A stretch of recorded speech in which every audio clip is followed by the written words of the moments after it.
Coyoacán, por supuesto, a la Dirección de Cultura y la Trujillo, muchas gracias, Carla, a toda la gente que ha hecho posible este evento, esta posibilidad de seguir en una fiesta que desde hace años tenemos en torno a la escritura, a la amistad, al gusto de toda esa actividad, siempre con una propuesta de vida de Manelik de la Parra.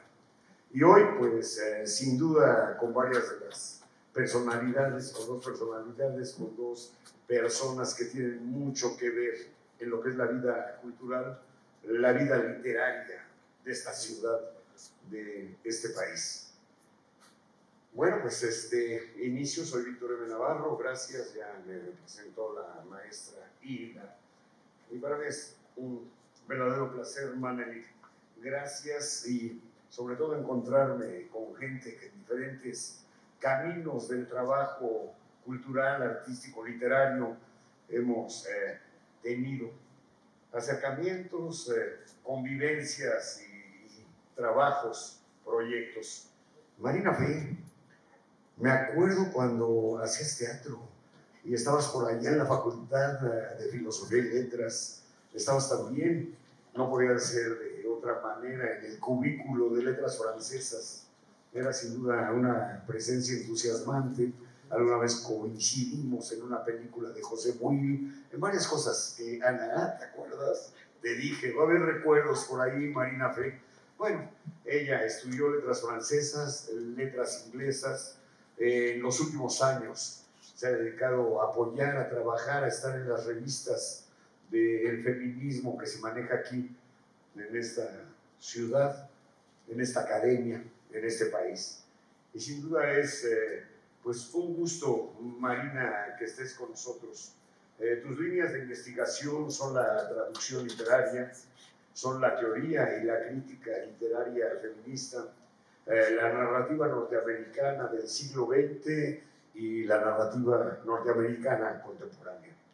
Ha coordinado 2 libros sobre feminismo y ha formado parte del consejo de redacción del Anuario de Letras Modernas. Edita en la Facultad de Filosofía y Letras de la Nacional Autónoma de México y bueno, ahí sigue siendo sin duda una gran intelectual, una gran investigadora, una gran amiga. Y hoy, para iniciar esta plática, estos comentarios sobre Adorno y sus 2 fantasmas de Manelik, Marina Fe.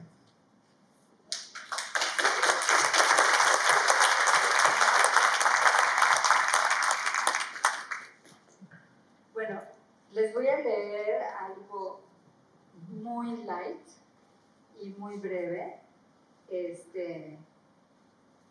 porque prefiero leer que simplemente improvisar. Bueno, le puse un título: De gatos y conejos, o Adorno y sus 2 fantasmas. No se trata de Alicia en el País de las Maravillas, pero sí de un gato que en la vida real se llamaba Teodoro W. Adorno, como el filósofo, y de otros conejos también, no el de Alicia. Nosotros, los lectores, entramos como Alicia a un mundo que en este cuento parece verdadero, pues se trata de París en los 70s y de un estudiante mexicano que estudia en París literatura española, aunque admito que eso suena un poco raro. Obviamente, desde el principio sabemos que se trata de un cuento, o sea, de una ficción, que es lo propio de la literatura. Suponemos que a partir de que el narrador dice su nombre, Manelik, que hay elementos autobiográficos. Tal vez lo que hoy se llama autoficción, que a mi manera de entender se trata de un relato que tiene que ver con la vida del autor, pero con un tratamiento de realidad, de invención, de ficcionalización. Nada nuevo en la literatura, por cierto, excepto el término más bien teórico de autoficción. Realidad y ficción, el yin y el yang de la literatura y tal vez de todo lo que es relatado en nuestras vidas. Porque realmente Nunca sabemos distinguir entre la una y la otra. ¿Sucedió o lo soñé? Los lectores suelen confundirlas sin querer, pero los escritores lo hacen a propósito, porque eso es lo emocionante, lo interesante, lo lindo de las obras de ficción y de otras obras, como este cuento o novela.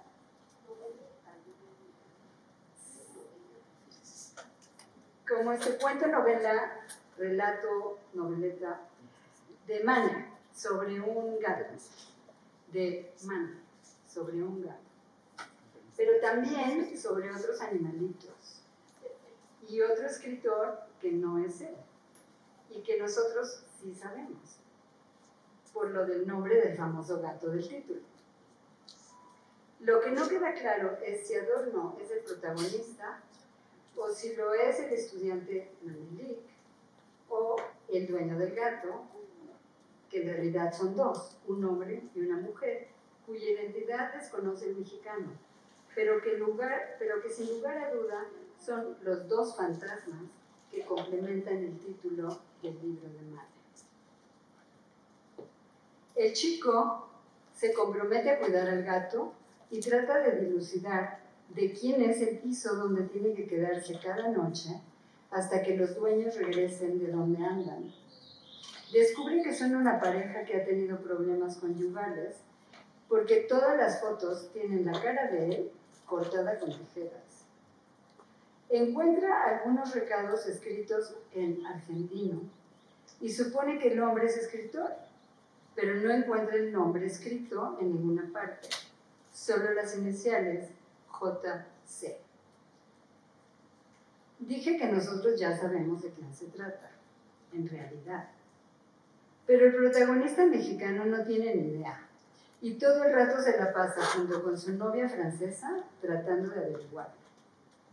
La novia descubre, gracias a su mamá, que la mujer de las fotos es una traductora que trabaja en la UNESCO y que parece llamarse Aurora, pero nada más. Y por eso deciden ir a buscarla a la UNESCO. En este punto, me tomo la libertad de abrir un paréntesis que no viene mucho al caso para ustedes, pero sí para mí.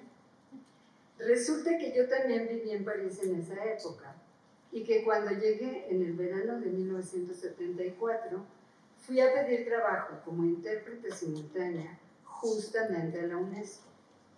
Y por alguna misteriosa razón me lo dieron, aunque solo por unos días. En realidad fue que tuve suerte, porque como era verano, la mayoría de los traductores estaban de vacaciones, como la tal Aurora y su posible marido, casi exmarido.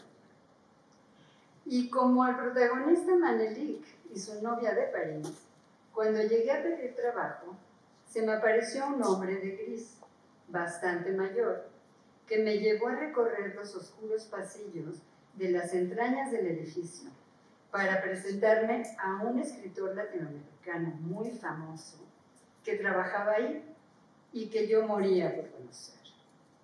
El señor Gris, por cierto, reconoció mi apellido porque, como me contó, había trabajado con mi abuelo en su periódico de Valencia antes de la Guerra Civil Española.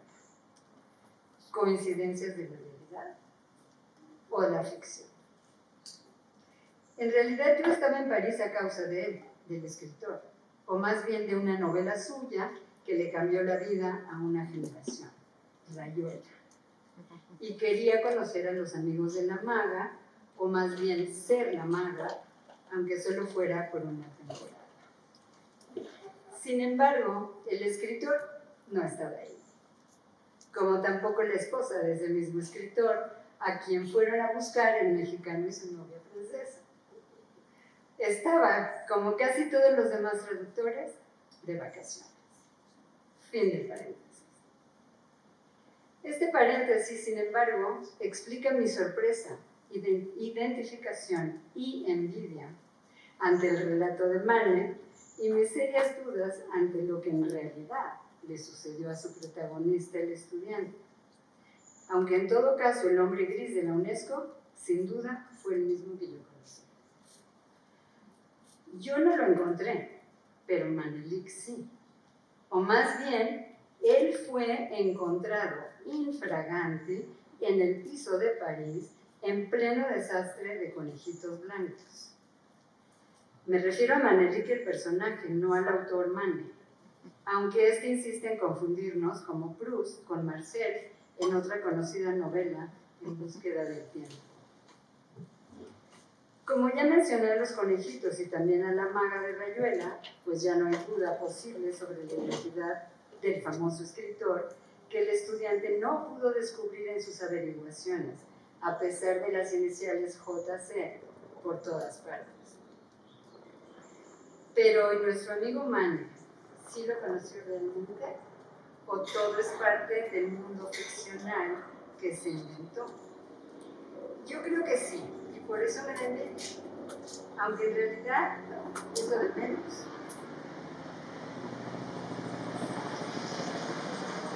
Lo que importa es que en verdad, dentro de la realidad de este cuento, que le habría encantado a Julio, que queremos tanto. Más bien, es verdad dentro de la realidad de este cuento. Y es que a JC le gustaba en todos sus relatos construir una suerte de pasaje a otra dimensión de realidad para abrir la puerta o el umbral a lo maravilloso o fantástico, a una realidad surreal, por encima de lo real, paralela a lo que suponemos que es real. Y eso es exactamente lo que empieza a suceder en el cuento de Manet, a partir del cosquilleo y los pelitos en la garganta del estudiante y la extraña actitud del gato T.W. Adorno, sobre todo cuando aparece ensangrentado y con pedazos de piel con pelo blanco como de rata en la boca. Y como le explica su novia, no hay ratas blancas en París. Con esto nos queda perfectamente claro que se trata de los conejitos blancos que vomitaba el protagonista del cuento Carta a una señorita en París, of all places, aunque en este otro cuento el protagonista no está en París, sino en Buenos Aires. Se invierten los lugares. Lo interesante es cómo empieza a entretejerse la trama de este relato con el otro, el de la Carta a una señorita en París, y que el personaje de Manet se vaya convirtiendo, sin darse cuenta, en un personaje cortasariano, o sea, doblemente ficcional, al identificarse con el del otro cuento, con la suerte de Manelik de no llegar nunca al terrorífico momento de sí vomitar y luego tener que esconder los conejitos en un ropero. Otra protagonista del cuento de Manet, como en otros de Julio, es la casa, o piso, o departamento, como la casa tomada de otro relato.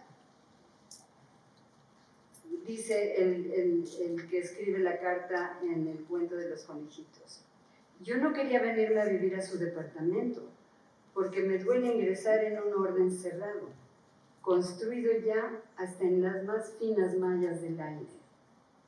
Esto escribe en su carta desde Buenos Aires a la que está en París. Así le pasa a Manet una experiencia parecida, que al desordenar el espacio y desarreglar el aire, se produce un desplazamiento a otro orden, extraordinario. Esta casa, la del París de este cuento, también está tomada o poseída por dos fantasmas, y tal vez también está tratando de sacar a Manelik con el viejo truco de los conejitos invasores. Como en otros cuentos y novelas, el espacio doméstico puede ser sede de acontecimientos extraños e incluso terribles. Es, por supuesto, el lugar de la ficción, donde en este caso se esconden no solo los conejos, sino los libros de la biblioteca y los discos de Charlie Parker y la maga y todo Rayuela, como un túnel que nos lleva a un mundo otro, que tal vez pudo haber existido en otra realidad, pero que sobre todo existe en este cuento, que en este caso no sabemos si se trata de un recuerdo, un sueño o o de una irrupción del inconsciente en la vigilia, o todo un poco. Discípulo de Cortázar, a su manera, Manelik de la Parra, el autor, nos lleva de la mano a lo insólito que se transforma en cotidiano o en realidad paralela. Sin saber muy bien cómo sucede, Manelik se ha convertido en personaje de Cortázar y Cortázar en personaje de Manelik. Y la pregunta queda en el aire. ¿Ese encuentro sí tuvo lugar realmente o es solo una ficción? Porque en la realidad, Cortázar no podría haberle dicho a Mane que los conejitos vivían ahí desde hace mucho tiempo. ¿O sí? Gracias, eso es todo.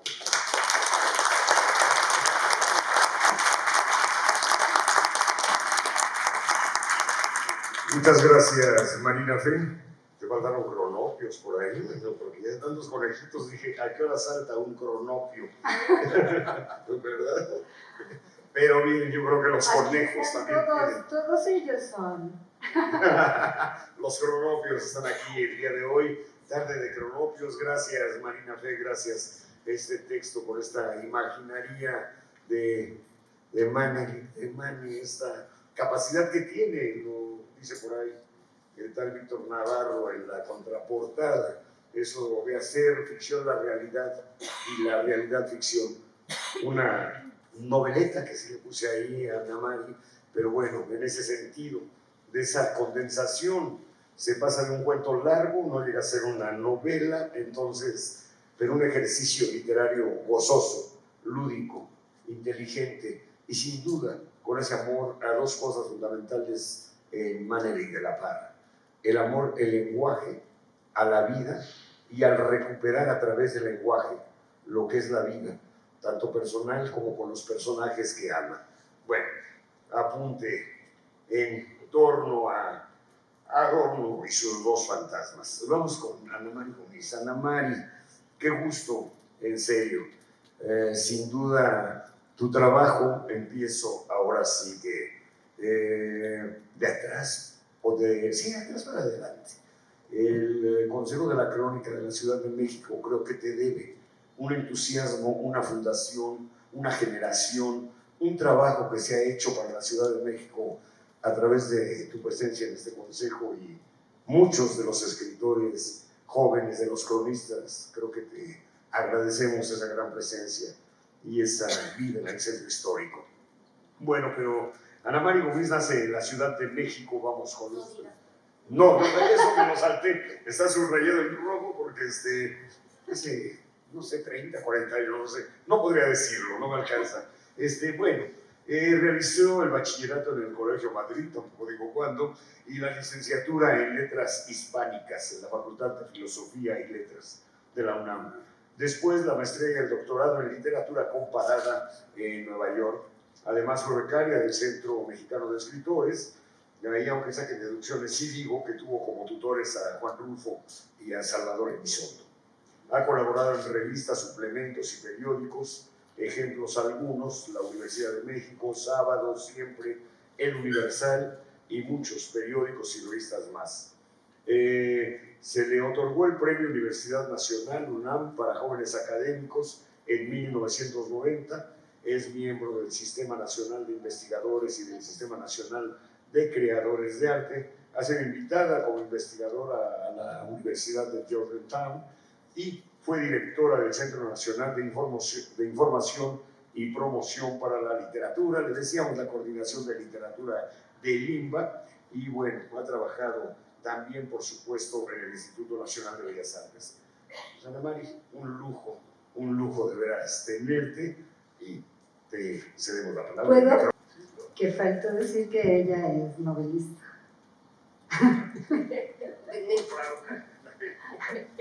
No importa. Muchas gracias, Víctor. Muchas gracias, mi adorada Marina. Hola a todos. Yo no escribí, pero voy a escribir sobre Manelik, porque escribo los jueves para la Crónica, y lo que me da la gana, lo cual es una maravilla. Entonces escribo de política, hechiza, soy un personaje hechizo en ese mundo, pero también de literatura porque es inevitable. Y quiero hablar de la novela de Manelik. Digo novela porque sí es novela, pues puede ser como, yo me imagino, del tamaño de un auteur simple, ¿no? De Flaubert. Puede ser como muchas cosas, como muchas otras novelas que son cortas y que es bien difícil escribirlas, muy, porque si el cuento tiene que ser corto y preciso, pues también la novela corta. Y sin embargo puede jugar con muchas cosas. Puede jugar con, en este caso, con muchas referencias literarias, no son nada más las de Julio Cortázar. Me da un poco de pena, de dolor, porque los mexicanos decimos pena de vergüenza, y está mal, es pena de dolor, el que ya sepan ustedes que están ahí, que aquí se trata de Julio Cortázar, porque, bueno, no se trata de Julio Cortázar, pero sí, porque el chiste es que también es una novela de suspenso, es una novela, como les digo, llenas de referencias literarias de todo tipo, es una novela increíblemente divertida, es una novela de amor, desamor, desencuentro, encuentro con una francesa muy alta, como lo era Julio Cortázar, por cierto, y muy deliciosa toda la parte de la relación entre el personaje Manelik y el personaje de la chica francesa. Yo estaba muy entusiasmada porque quería que no se revelara sino hasta el final la presencia de Julio Cortázar, por culpa de Marina Fe, que había leído antes que yo la novela y me dijo que es de Julio Cortázar. Entonces, spoiler. Pues sí, spoiler, porque de veras hay una tensión muy bien lograda en la novela de Manelik. Los lectores de Cortázar, yo no sé si todos ustedes han sido lectores de Cortázar. Hay un cuento muy famoso que lo citó Marina, que es Carta a una señorita en París, que solamente alguien como Cortázar pudo haberlo escrito. Y lo más increíble es que Manelik lo retoma, un cuento imposible, porque es un señor que cuida un departamento en Buenos Aires de una mujer que se va a París y que de repente comienza a vomitar conejitos. Se tiene que ser un gran escritor para mantener al lector fascinado con el vómito de los, no de los conejitos, sino del señor que vomita conejitos. Entonces hay un momento en la novela de Manelik en la que el propio personaje Manelik, cuidando esta extraña, pues es que es más que un departamento, ¿no? Es una casa. Es una casa, claro, porque sube escaleras y además me encanta que el Manelik ficticio sea hipocondriaco, como yo, tiene miedo a enfermarse de muchas cosas y luego tiene miedo a que lo maten, porque resulta que la que realmente cuida esa casa es una española que se ha ido a España porque su padre se ha puesto muy enfermo. Y no les ha dicho nada a los dueños de la casa. Es decir, que en el momento que entre cualquiera de ellos, así se los voy a dejar, va a haber una sorpresa terrible. Bueno, pues este personaje, Manelik, todas las noches se mete en un bar y observa la casa a ver si se prendieron las luces. Ah, aparte está el gato es tremendo, como todos los gatos. Es malévolo, es enigmático, es el dueño de la casa, y por eso decía Marina Fe que también es como un protagonista, pero se llama Dojo y sus fantasmas. Y revisa que no haya nadie en la casa, y en el momento en que ya sabe que no hay nadie, se mete. Y cuando comienza a hacer eso y sube las escaleras, muy al principio, comienza a sentir un cosquilleo como de plumas, creo que dices, pero no son plumas, o estoy inventando yo. Y ya sabemos en ese instante, los lectores asiduos de Cortázar, que el dueño de esa casa es Julio Cortázar, y que esa J que está puesta en las cartas y en muchos otros lados, cuya cabeza está cortada, como bien contó Marina. Eso cuéntanos, porque a mí me dejó muy sorprendida. Sabemos que se trata de Cortázar, y sí, en efecto, el personaje vomita conejitos, pero no se da cuenta, porque entiendo yo que se desmaya después del vómito de los conejitos, y quien se aprovecha de los conejitos es el tatuador, ¿no? Y se los come, y se la vive con las fauces ensangrentadas. Es un libro que tiene quizá todos los elementos que tienen que tener un libro. Tiene esa historia oculta que tiene que ir descubriendo el lector. Tiene un lenguaje absolutamente agradable que tiene que ver con ese momento, con los años 70. ¿Cómo se encharamusca con la francesa cuando hacen el amor? Las patas las encharamuscan. Tiene grandes referencias literarias, como ya les dije, no son nada más Cortázar ni Flaubert, son muchas más. No, Flaubert no, hablas de ¿cómo se llama? El grande, de grandes novelas gordas. No, el otro, del siglo XIX, Balzac. Y dice algo muy interesante, porque citas, ¿cómo se llama la novela? Bueno, pues ni modo, ya la edad. Bueno, en esa novela maravillosa que trata Balzac de la vida de los escritores, y el propio personaje, como es un escritor y se dice a sí mismo escritor, hace referencia a Balzac y a las ilusiones perdidas, imagínense, que es terrible, ¿no? De cómo les va a los pobres escritores en ese lejano siglo XIX y en este inicio del siglo XXI.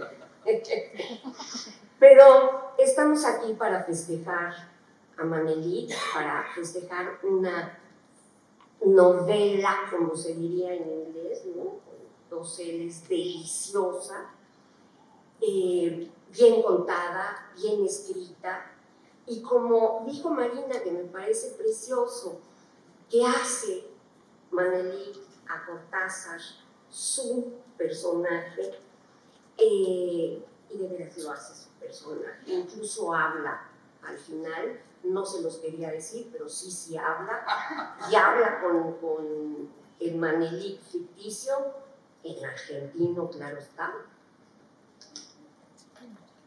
y le convida a una buena botella de vino, a sabiendas de que el que ha estado cuidando la casa, o sea, el Manelik personaje, se ha tomado también varios de sus vinos.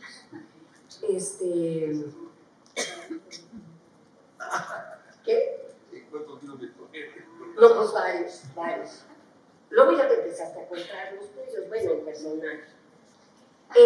Así es que, por favor, léanla porque, en serio, van a tener un rato largo, delicioso, interesante, culto, que invoca una época, que evoca a un prodigioso escritor, Cortázar. Su última novela, una de sus últimas, no me gustó, el libro de Manuel. Esa no, cuando quiso ser revolucionario, guerrillero. Le pasó como a Carpentier, ¿no? Con ¿cómo se llamaba? El manifiesto. Otra tan grandioso que era Carpentier cuando escribe para alabar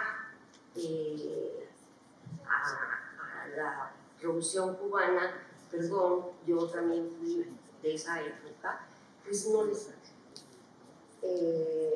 pero este libro sí le salió a Manelik y no puedo más que recomendárselos, no solo con entusiasmo, sino con la admiración que le tengo a Manelik.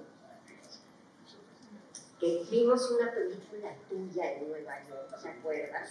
Hace 100 años más. Que le hizo Manelik y era sobre García Márquez, si no me equivoco. ¿Sí? Está basado en el escrito de La abuela de Salma. Sí. O sea, él ha caminado por este mundo del arte, de la escritura, del guión y de la novela desde hace muchos años. Pues ya escribiré de ti en crónica.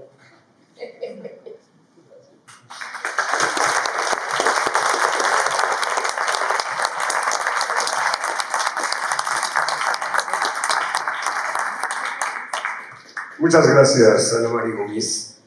Bueno, pues vamos con el autor, vámonos con Mane.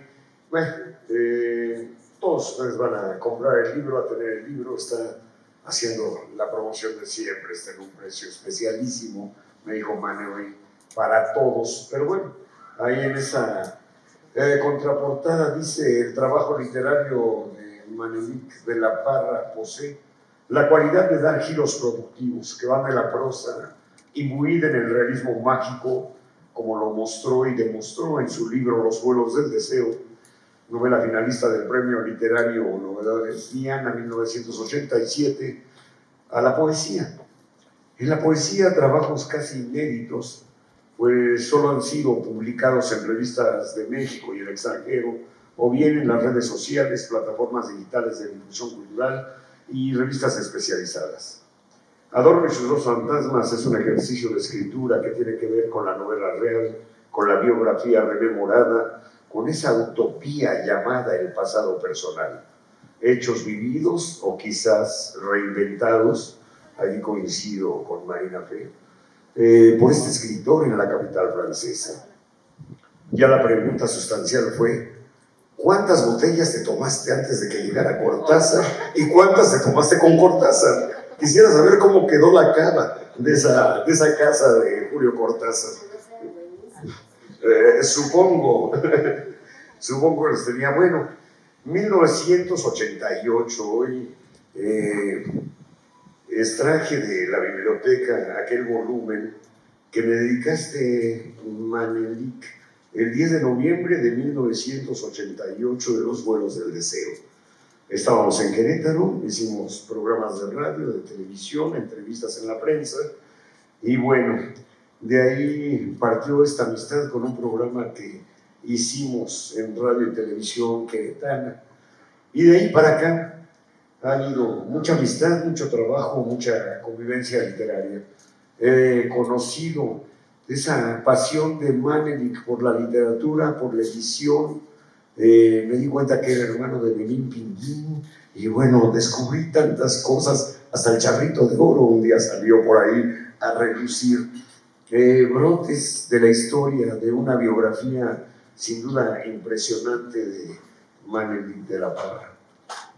Nació en México DF, tampoco digo el año. 52. Bueno, en el 52, lo va a decir él, con toda la honestidad del escritor. Egresó de la Universidad de París con licenciatura en Letras Hispanoamericanas. Continuó sus estudios de posgrado en dirección cinematográfica en American Film Institute de Los Ángeles, California. Vivió en Brasil, donde estudió cine e incursionó en el teatro. Ha realizado varias películas de corte experimental, ya lo hablaba Ana Mari, y escrito guiones cinematográficos, ganando con Joaquín, alusión a Joaquín Murrieta, por supuesto, el segundo lugar en el concurso nacional, ya en 1985. Es autor de argumentos de la película canadiense Eric, que está en producción. Bueno, Los vuelos del deseo, que también la tenemos ahí para ustedes, una novela finalista, y ya lo mencionaba, del realismo mágico a este trabajo que es más que nada el trabajo de la literatura y el lenguaje. Sin duda en él forma y fondo que tanto lo discuten nuestros académicos, analistas o críticos literarios, encuentran una simbiosis exacta. Bueno, espero que te hayas seleccionado un fragmento, 2 o 3 de adorno que nos acaben de embelezar. Y bueno, con ustedes, Manuel de la Plata.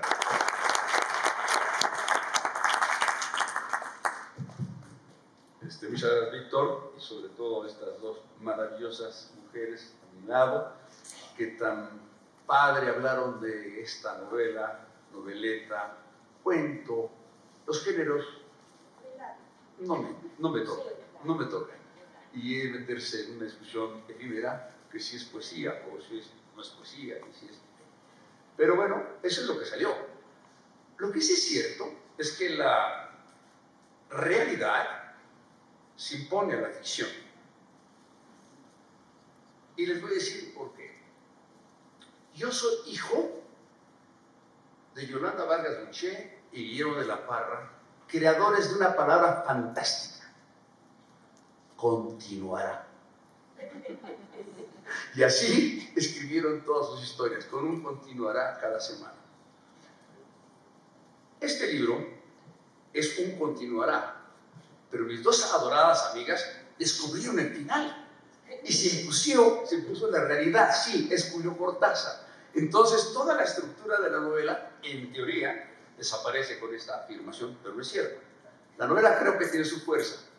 Y sí es cierto que estoy con Julio Cortázar, sí es cierto que cuidé a Adorno, sí es cierto que vivía en Bogotá, que yo vivía en su casa, no sé, semana y media, y conocí a Julio Cortázar en las condiciones de que escribe. Eso es lo que es fascinante. Y por eso, claro, aquí está ficcionado, pero es un recuerdo real. Obviamente que me meto con, por ejemplo, el mismo gato, Adorno. Era un gato, aquí lo describo, precioso, enorme, con unos bigotes. Es un gato de la calle, totalmente. Silvano tenía que cuidarlo porque decían que era muy fino. Yo ya lo fino en nada. Y así fue. Entonces, la creación de esta novela está precisamente en ese encuentro. Yo estudiaba literatura española en la Sorbona, porque en aquel momento todos los exiliados españoles estaban en la Sorbona. Entonces tuve maestros de primerísimo nivel, porque obviamente estaban en París, pero estaba Franco en España. Y entonces tuve magníficos maestros de lingüística, sobre todo, poetas, en fin, muchísima gente. Eso también es real, no es ficción. Lo que también es real es que la casa existió, estuve en ella, palpé esa convivencia con un gato que no tenía por qué cuidar. Además, no me gustan los gatos. Entonces, me ponía en un problema.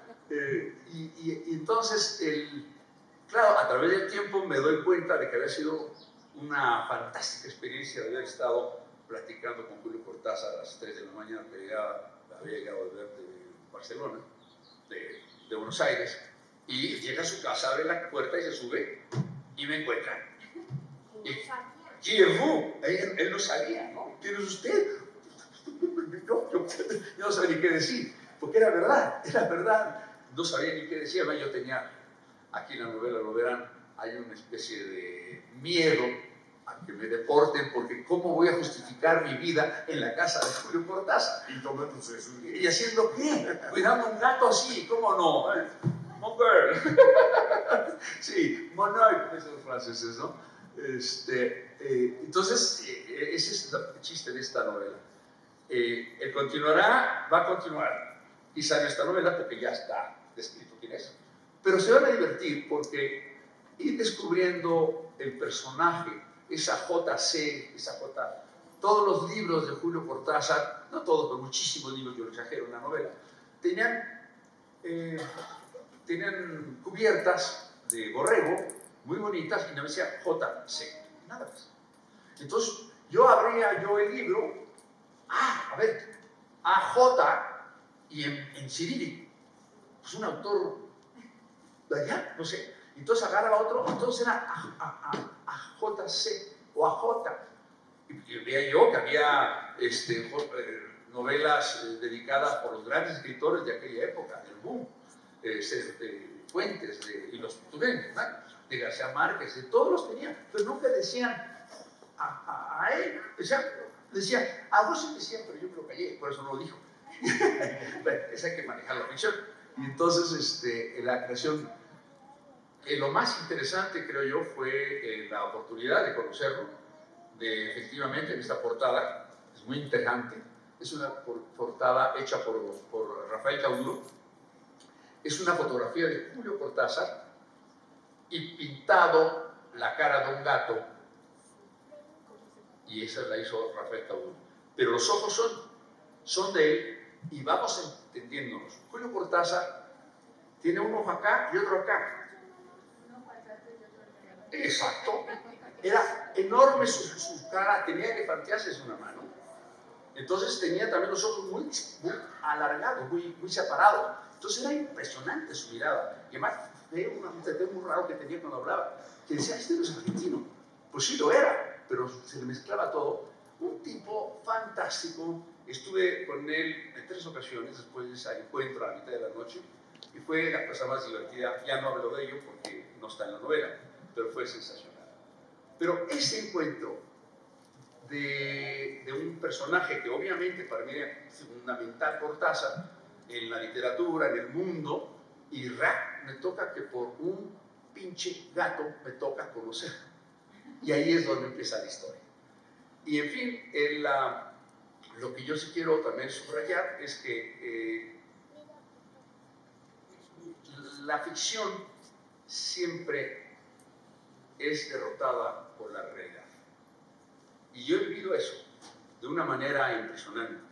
Es otro relato que verán algún día, que estoy escribiendo desde hace un rato, en donde el destino se te impone de tal suerte que lo que escribiste te llega, te pasa. Y lo escribiste, no lo pensaste, lo escribiste, lo diste y casi lo publicaste. Y de repente pasa. Es tremendo. Pero por otro lado, la parte divertida de la novela es que, pues, simpaticona, alegre, tiene eso que decías tú con la francesa Tota, que era mi novia, y que hacíamos ¿qué? ¿Cómo te dije? Charamuscaban Las piernas. A los 18 años, y estás con una francesa de 1,80, unas piernas enormes, pues que te hincharamuscas, ¿no? Pues que te queda. Más vale continuar que resistir. Pues bueno,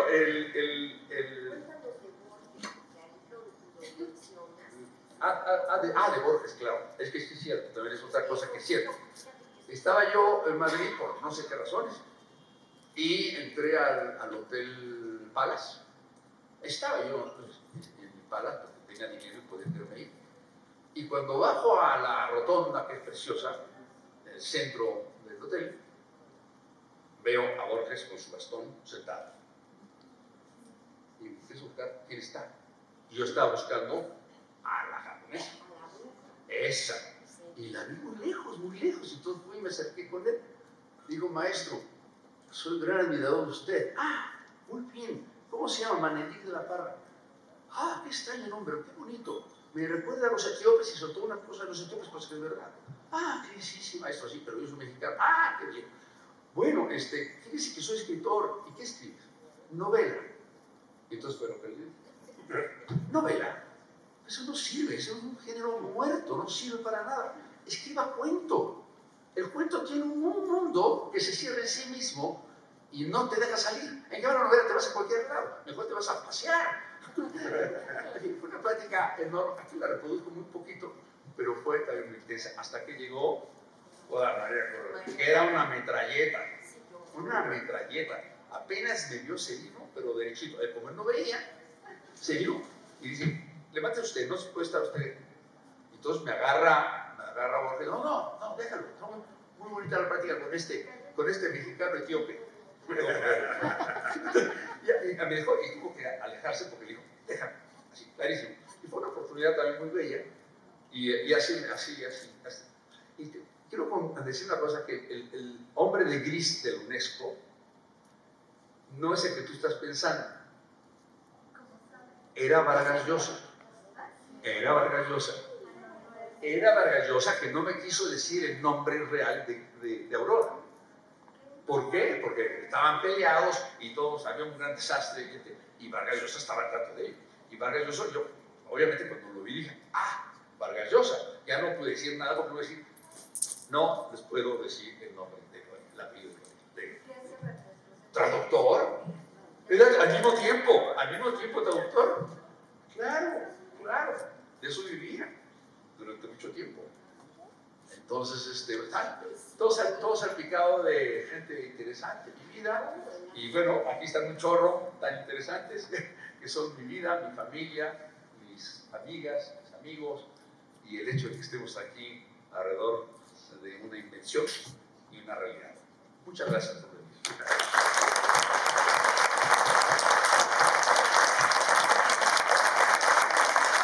Vamos a tomar una cosita para comer, y eso era... Ya es. Otra. Sí, claro, bien. Bueno, saludos. Gracias, Mane. Antes de maestra. Gracias, Mane. Como siempre, ya lo decía yo, sin duda toda esta efervescencia, este manantial de anécdotas de vida, de bonomía, de literatura, de plática, escritura que tiene Manelik de la Parra, pues hoy aquí presente. Les recuerdo nada más que ahí están los dos libros, ahí están los juegos del deseo. No sé si alguien quiere participar o tenga preguntas. Perfecto. Abrimos la sesión de preguntas y respuestas. Por supuesto, se me pasó esa historia. Sí, claro, cualquier pregunta, bienvenida. Sí. Lo único que comía tu personaje eran sándwiches de jamón y queso. Porque lo único que parecía comer y prepararse, porque compraba 2 baguettes, porque en esa época por lo menos te vendían o de jamón o de queso, pero de los dos no. Entonces compraba 2, uno de jamón y uno de queso, y entonces era todo lo que comía. Torta o baguette o sándwich de jamón y queso. Era lo único. Era sándwich, así se decía. Y claro, en aquella época no existía la mentalidad francesa no existía más que sándwich de fromage o sándwich de jabón. Ya, ¿te veo? Siempre. Pero, oiga, no le puede poner, no había manera, no se podía. Entonces, pues, tenía que comprar dos, entonces ya me combinaba yo. Solo eso, bueno, en esa época se comía lo que podías, porque era así, era muy divertido, una época hermosa, la de París, hermosa. 4 años fantásticos, me divertí enorme. Estaban los restaurantes, por ejemplo, universitarios, que eran muy baratos, costaban 5 francos. Y entonces estaba dividido en 3 o 4 pisos, a veces había 4 pisos, y cada menú era según el piso. Entonces abajo había 4 letreritos que decían todo costaba 5 francos, incluyendo una botita de vino. Entonces, pues veías aquí a la cuarta, al segundo, al tercero, y comías delicioso. Pero no había manera de poner un sándwich, hombre, un sándwich, normal. No va manera. Entonces yo me acuerdo muy bien, entonces si lo digo, yo llego a un restaurante, entonces le digo, el señor, por favor, ¿me puede hacer un sándwich de jamón? ¿Sí lo pongo? Sí. Y me contesta, ¿qué ya tiene eso? No, on fait pas ces merdes ici. Punto. Ah, no, está bien, tú debe dos apellidos, yo los punto. Así fue, bueno, otra pregunta, más preguntas. Sí.